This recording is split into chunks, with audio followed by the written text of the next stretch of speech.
what we are going to look at today is series, okay, trigonometric series. Now, the simplest series will basically be something where if you just look at the series itself, you will know what to do.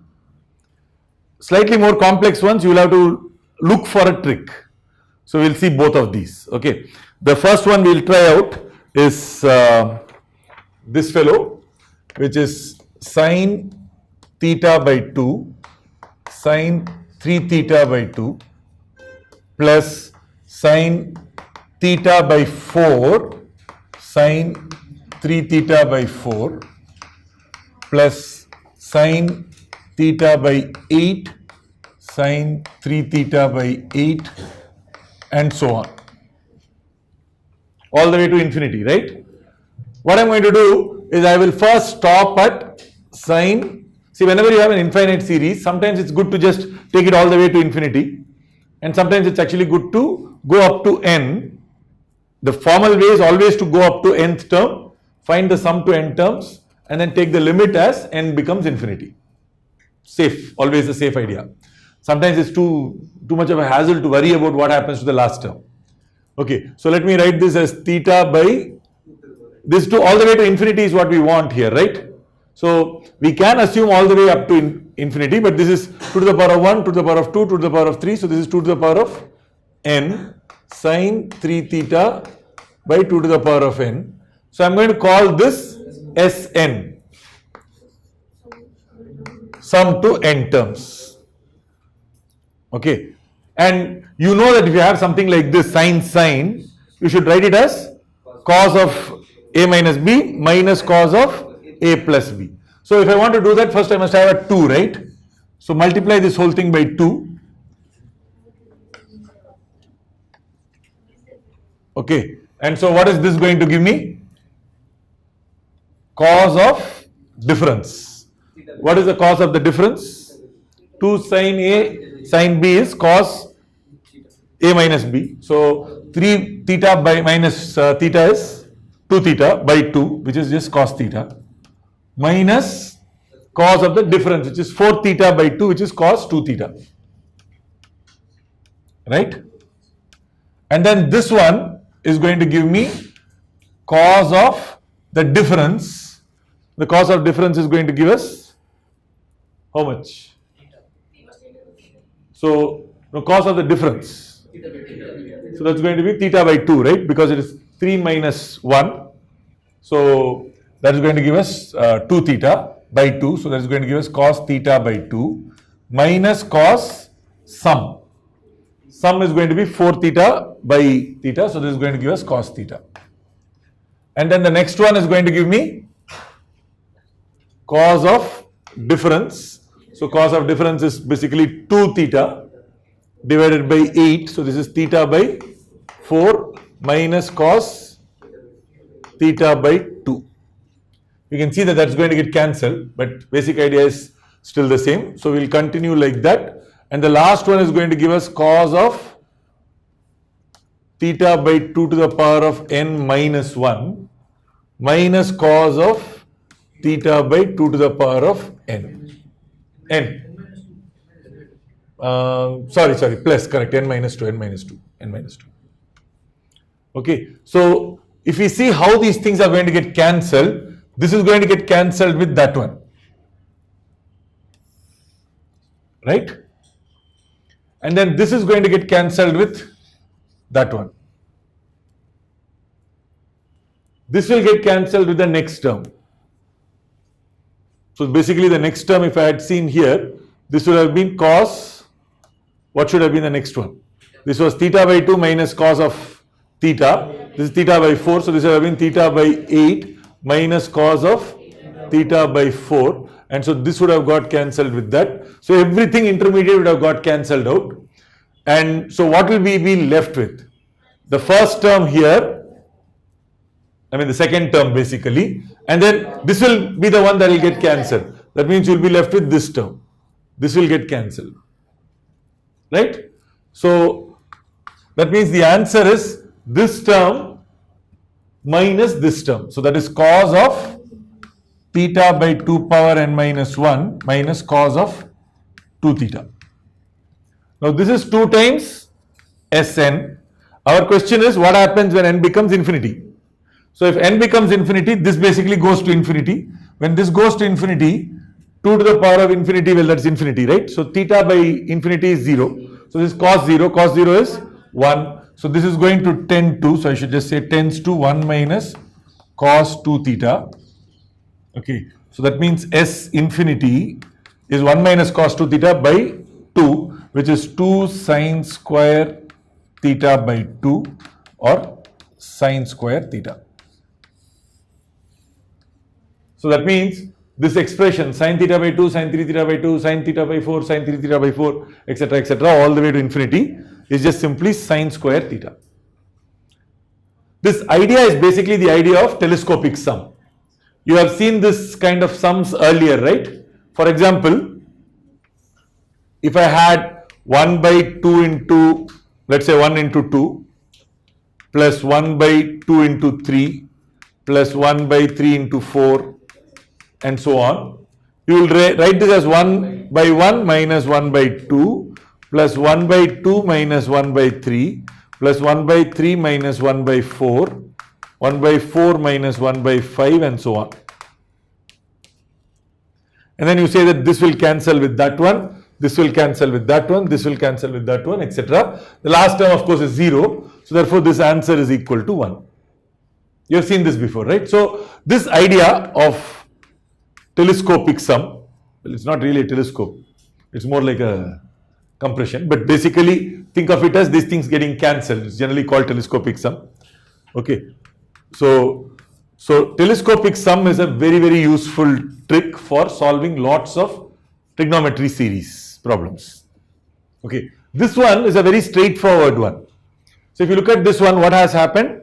You already know sine rule, right? Actually, you are not doing anything, you are just applying the sin A sin B rule, which is 2 sin A sin B is equal to cos of A minus B minus cos of A plus B, and then you are cleverly basically cancelling things out. That's the idea.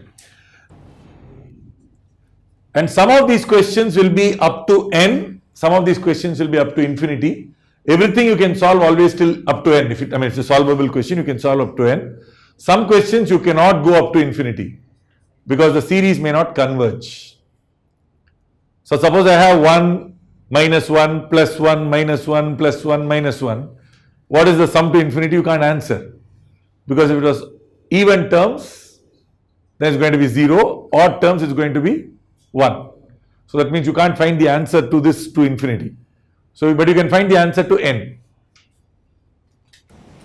If you are adding a lot of terms together, basic rule. I'm not saying if it goes to 0, it is going to converge. Suppose I have A1 plus A2 plus A3. Now, if I want this to calculate all the way to infinity, definitely all this must add up to 0. Why? Because up to here, whatever is the answer, and up to there, whatever is the answer, must not be very different. Which means all these together, when you add them up, must be 0.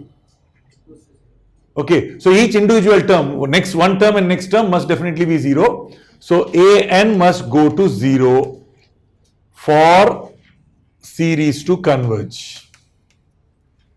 Okay, does this mean, what does this mean? If an does not go to 0, series will not converge. Simple. But if an goes to 0, will it always converge? No, because you see, 1 plus 1 by 2 plus 1 by 3 plus 1 by 4, you already know that this goes to infinity, right? But if you take the nth term goes to 0. But it doesn't go to 0 fast enough. This term goes to 0, but it's not going to 0 quickly enough. It turns out that if I did 1 plus 1 by 2 square, 1 by 3 square, that is quick enough. And so then people started asking more questions and saying, okay, what about 1 by 2 root 2 plus 1 by 3 root 3, 1 by 4 root 4.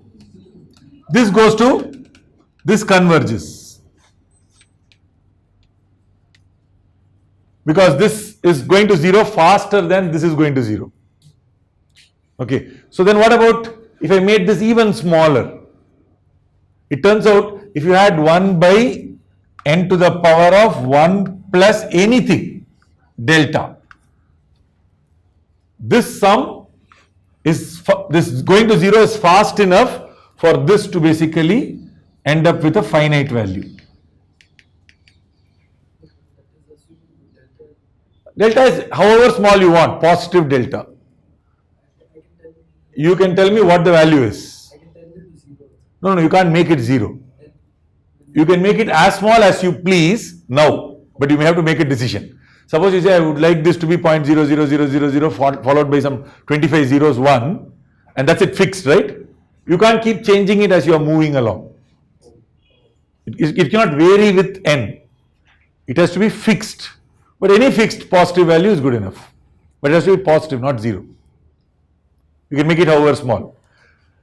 It turns out that we can prove this.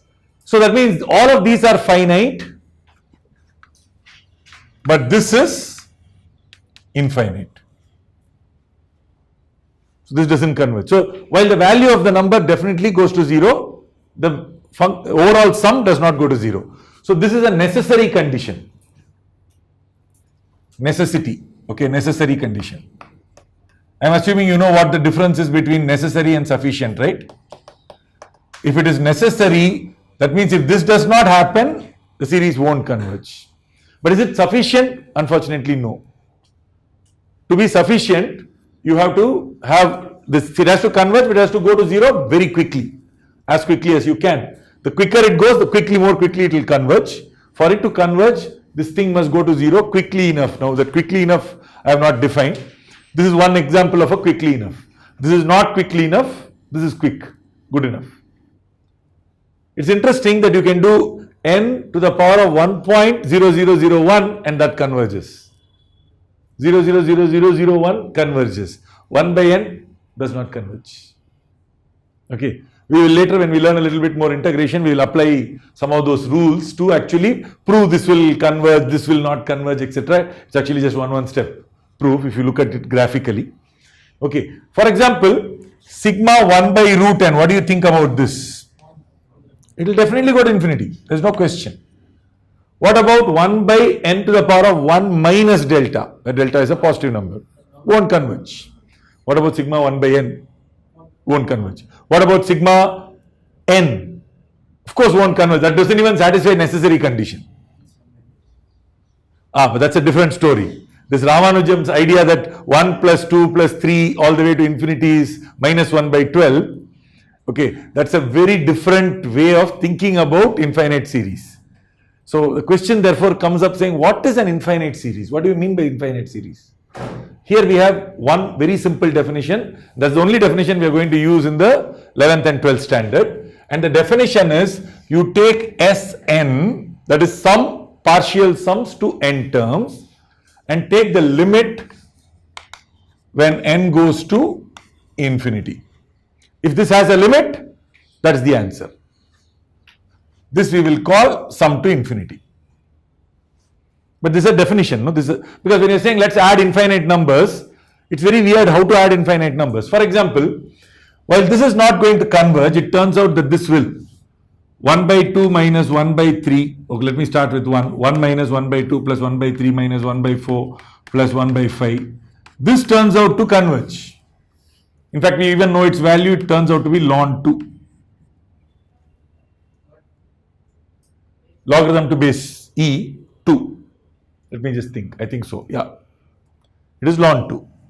Okay. So we know the value of this function. I mean, we know the value of this expression. But suppose you say, wait. Let me try it like this. Can I write it as 1 plus 1 by 3 plus 1 by 5 plus 1 by 7, etc. minus half 1 by 4, 1 by 6, etc. is what? 1 plus 1 by 2 plus 1 by 3 plus 1 by 4. That's what it is, no? But I told you that this value is ln 2. So ln 2 is equal to this. Now what is this? Infinity. What do you think this must be? Infinity. It must be infinity. Because if this was infinity and this was finite, there's a lot of trouble that we have. Let us take this idea, no? So suppose it was all plus. Suppose you take 1 by 2 plus 1 by 3 plus, sorry, 1 by 4 plus 1 by 6. Let us call this A. Let us call this B. Which is bigger? B is bigger or A is bigger? All I have to do is to shift it around and you will see which one is bigger. Actually, it makes no sense. But why it makes no sense? Because both are infinity. Okay, but if I just look at it term by term, isn't B's terms bigger? So B is bigger than A. Okay, so if you assume B is bigger than A, but what is A? Half of 1 plus 1 by 2 plus 1 by 3. Okay, but you know that is infinity. So that means B is bigger than infinity, B must be infinity. So clearly this diverges, this is infinity, this is also infinity. But when I subtract the two, it somehow manages to cancel and give you this answer. There's a problem. You cannot take an infinite series like this and rearrange it and reorder it the way you choose. You cannot say, oh, let me do all this first. Then I'll subtract all this. That's not allowed. Some cases it's allowed, but you have to be very careful about when is it allowed. When are you allowed to do all that? What is allowed is to do sum to n terms and then take the limit as n becomes larger and larger. Now, there are alternate definitions for this. For example, one of the ways in which people talk about convergence of a series is to say, I don't want to take every term because you see, suppose I have a 1 minus 1 plus 1 minus 1 plus 1 minus 1. By this definition, it won't converge. Because if you take S200, it will be 0. S201, 1. S202, 0. S2445, 1. 2446, 0. So if you take n terms, n is even, basically it doesn't converge. I mean, n and even and all, it keeps bouncing back and forth.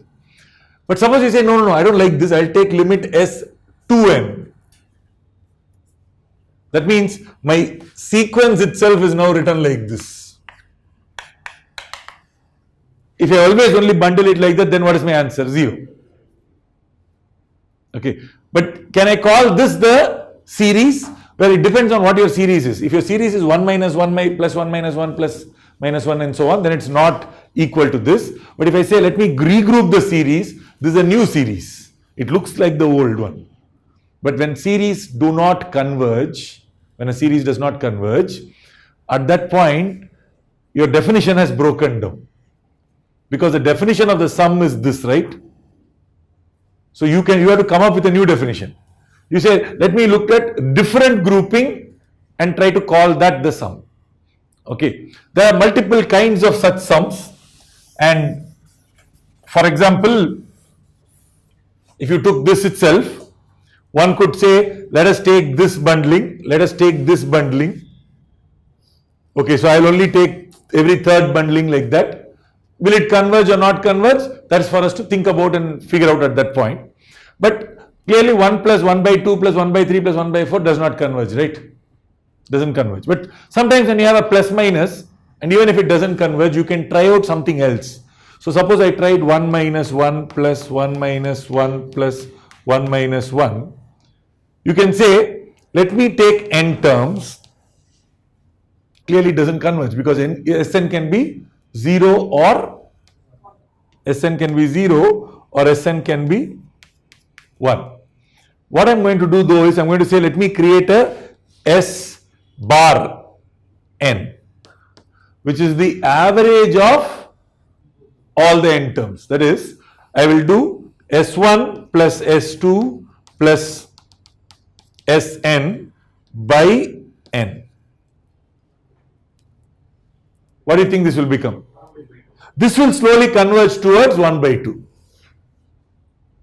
Because you see, this will be 1, 0, 1, 0, 1, 0. The last one won't matter too much because you're going to divide by n anyway. Okay, so this will overall be around n by 2. So n by 2 by n will give me half. So this will converge. So while Sn itself does not converge, the average of the partial sums converges. So people then say this is a series that is not first order convergence but second order convergence. Okay, what if its second order does not converge? Okay, call this Sn bar bar. So you take it this and then you add this to the next one and the next one and the next one and then divide by n, and hopefully that one will converge. So there are many different ways of defining what the infinite series means, because it doesn't mean anything according to earlier laws of mathematics. Because earlier laws of mathematics, that a plus b plus c is a plus c plus b, c plus b, a plus b, all these associative, distributive, commutative rules, etc., they were all valid for finite number of things. When you say it's going to go on forever to infinity, let us take the set of objects that we have. Let's take the number of items that is there. How many items are there? Infinite. Let's take and rearrange them. Rearrange what? How are you rearranging? Because you see, if you can rearrange however you feel like, then even this I can make it converge. Because I'll say, first I'll take 1, then I'll take half, then I'll take 1 by 4, then I'll take 1 by 8, then I'll take 1 by 16. Hey, wait a minute, what happened to 1 by 3? It will come. When will it come? After all these guys are over, then it will come. That means never. Because these guys will never get over. You see the point. But this is a new series. And this one, you know, is going to converge, right? What is the answer to this one? 2. A by 1 minus r. It's a GP. Right? So this one's answer is 2. So from an infinite series like this, I can go and pick whatever I feel like and then claim that I'm creating a new series. But this is not fair, because the 1 by 3 never landed up in any foreseeable future. You say after all this is over, then it will come. But all this will never get over. Right? Even if you do something which is more weird, which is to say 1 plus 1 by 2 plus 1 by 4 plus 1 by 6. Now I will put a 1 by 3. Plus 1 by, not sorry, 1 by 8. Then I will put a 1 by 3. Then I will go to 1 by 16 plus 1 by 32. And then I will go to the 1 by next one. Okay, after a little while I will go to 1 by 9. Then when will I come to 1 by 5? Maybe a little later after that. You could make it converge. But you see, you are going around changing how the series looks. Okay, so infinite series are tricky. And sometimes what happens is, because of this, mathematicians also say, we get very careful and say, no, let's not learn it like this, let's learn it the formal way. But then until it is tricky and until you actually fall, learn it once, you start to see that it messes up, sometimes works, sometimes does not work. Then you can understand why you need to be careful. If you learn why you should be careful before you actually ever fell once, right, the fun is lost. So therefore, the whole point with infinite series is first you play around with it. It's actually a lot of fun, very easy stuff to do. And then there are pitfalls, there are dangers here and there. When you get to the danger, then you should learn to become careful about those dangers. But it's a good thing to know when it is dangerous and when it is not dangerous. When it's not dangerous, use it. Okay, so first of all, necessary condition, if it doesn't go to 0, the series does not converge. If it goes to 0, the series may still not converge. So does it go to 0 fast enough? Well, this is one of the examples of fast enough. By the way, a lot of people spend time to say, between this and this, are there series which are going to be slightly faster than this, but slower than this, and it turns out you have sigma 1 by n log n turns out to go to infinity. Okay, and this is, you see, this log n also becomes bigger, right? So it's 1 by n into something very large, but it's not large enough. It turns out that this will still be infinite. So then if you do log square, it turns out to be finite. But if you do log n, it turns out to be infinite, and so on. So this is a whole sequence of things that will be infinite. Anyway, so this is actually an interesting set of functions to study. But right now, let's not worry about them. So I hope the basic idea of what an infinite series and how it works is clear. Let us now think about this idea that we are going to use is for telescopic sums, right? So what we need to do is to figure out how to add them. So if I had, for example, that earlier example we had sine theta by 2, sine 3 theta by 2, etc. When we get to the last term, it becomes 0, so it was nice and fine. If I try the same stuff with cos theta by 2, cos 3 theta by 2, and I tried theta to 2 power n, right? Even if it becomes infinity, this is cos 0, which is going to be 1. So the last few terms will be 1, 1, 1. It's not going to basically converge. So therefore, I can't add this to infinity. I should add this to n terms. But what I'm going to do is I'm going to put a minus sign.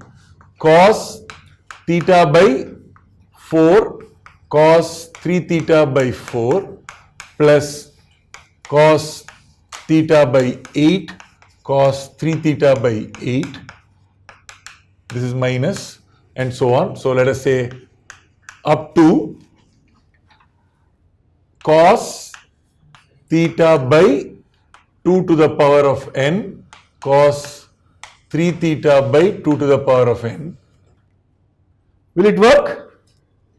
Will this work? What should I put here? Minus 1 to the power of what? This power 3. The 2 has a minus sign. So this is n. So that means it should have n plus 1 or n minus 1. Okay. So if I call this Sn, you can't find S infinity, but can you find Sn? Can we add it to n terms? Try. So first of all, guys, if I look at this question, key point to keep in mind when you see something like this, always ask, can you even find S infinity in a problem like this? We just saw that, right? Not possible. Why not possible? Because this is going to be 1. But is it possible to find Sn to n terms? Yes. Okay. So let us start by trying to find Sn for this question. So if I want to find Sn, simple idea is multiply by 2. Now, why am I multiplying by 2? What kind of question is this? Cos, you are going to convert to cos difference plus cos sum, or cos sum plus cos difference, minus cos sum plus cos difference, plus cos sum plus cos difference, minus of cos sum plus cos difference. So the hope is that this basically will telescope, all the terms will cancel out except 1 or 2 in the beginning and end, and that is the basic idea. In fact, all series questions, in fact large number of series questions build on this idea that hopefully things will cancel out, leaving you with the first term and the last term. How do you come out with it cleverly is actually the main problem that we have to solve. Okay, so let us now try to solve this. So if I look at this, this is cos of sum minus cos of difference. Actually what I will do is cos of difference minus cos of sum. I can do whichever way I want, right? So let us start first with cos of sum here. What is the cos of sum? 4 by 2, which is 2, right? 2 theta plus cos of difference. What is cos of difference going to give me? 3 theta minus theta is 2 theta by 2 theta, cos theta. Okay, minus, now both of the terms there is going to be minus, so I'll put 2 minuses. Okay, minus this, minus that. So cos of, now what do I want? First, I'm going to do sum. So cos sum will give me cos theta minus cos difference, which is going to give us theta by 2. Actually, if you notice that for this I have 2 theta and theta, for theta by 2, the next one is just simply half of this. So this is just going to keep coming as halves. So that means this is half. The next one is going to be plus, except because it's a plus here. That has a minus and this has a plus. So next term is going to be cos theta by 2 plus cos, how much? Theta by 4. Next one is going to be minus cos theta by 4 minus cos theta by 8, and so on until, now look at the last one, that's very important, minus 1 power n minus 1 cos theta by what? Now let us get to relationship here. When you had a, once you had a 4, this became theta. Okay, you had an 8, it becomes theta by 2. You are multiplying by 4. So that means here also you should multiply by 4. So you are going to get by 2 to the power of n minus 2 plus minus 1 to the power of n minus 1 cos of. Now the second term is always going to have one extra 2 in the denominator. So cos of theta by 2 to the power of n minus 1. Now this last part you have to be very careful, particularly if you are not going to sum to infinity. If you are going to sum to infinity, anyway n goes up to infinity. How does it matter whether it was n minus 1 or it was n minus 2? Then n is going to become infinity. But if it's going to stop at n, then it matters. Okay. So if I look at this, what is going to cancel? These two. So I'll write it like this. Then these two will cancel. These two will cancel. These two will cancel. So finally these two will cancel, which means you are left with this one and you are left with this one. So therefore the sum to n terms here basically becomes cos of 2 theta plus minus 1 to the power of n minus 1 cos of theta by 2 to the power of n minus 1. Now you can't claim that this is going to 0. Well, this is going to 0. That's going to become 1. Cos 0 will become 1. So that means you're going to keep adding minus 1 or you're going to make it plus 1. It's going to either be a plus 1 or a minus 1. So depending on what we are going to get. So Sn, which is the sum of all that stuff that was asked, is half of this. Because we calculated 2Sn. Is that clear? So does this converge to a limit? No. Okay. But does it have a range between which you can calculate the values? Yes. Okay. Because you see this is going to be minus 1. So it can either be, suppose I wanted S of 2n, even numbers, then I can say this is 2n. Well, if it is even number of terms, this is going to be definitely minus. And this is going to go to infinity. So S of 2n limit n tends to infinity is going to be cos of 2 theta minus 1 by 2. Cos of 2 theta minus 1 by 2. Wait a minute. So we are claiming that something like that is negative. Can you see that this is negative? Because this is minus 2 sine square theta by 2. So minus sine square theta. So we are claiming this is negative. Is that making sense to you? It is. It is. Cos is a decreasing function. So this fellow is going to be smaller than that one. And this fellow is going to be smaller than that one, assuming theta is less than 90 degrees. Okay. So that means this product is smaller than that product. So if you take even number of terms, every such block of 2 is going to be negative. Sum of all negative numbers is going to be negative. So that's basically the answer. So it makes some sense. Okay. On the other hand, if I try S2n plus 1 or 2n minus 1, it doesn't matter. Basically what you are saying is first term, second and third. What do you expect now? This is bigger than this. So this whole thing will be positive. That's also positive. So you should end up with a positive answer. But if I put 2n plus 1, what will I get here? Power 2n. Basically this is going to become even 1 plus, because this is going to of course become cos of 0, so 1. So it's going to be 1 plus cos of 2 theta by 2. So it's going to be cos square theta. Okay. Do you see that this side it is going to be, if I take term 1, term up to 3, term up to 5, etc., it is going to add up to become a positive number. But if I take terms, even terms, it's all going to be negative number. So it's actually an interesting function. If you try to draw its graph, probably it will vary of course from point to point, but the function is going to go between plus and minus even as you go to infinity. So the value of the function will be there, then the value of the function will be here, then the value of the function will be there, here, there, here. It is converging on this side, it's converging on that side, but it is not overall converging. It's not going, they are not converging to one point, they are not coming closer to 0. This is going to converge to minus sine square theta, that is going to converge to cos square theta. What will be the difference between the 2 points where it converges? The difference is going to be 1. Because this gap, this is minus sine square theta, that is going to be plus cos square theta. So what is the height gap? 1. That makes sense. No, the height gap must be 1. because the height gap is coming because of this fellow. It's plus 1 minus 1, plus 1 minus 1. So obviously the height gap is going to be 1. It should be 1.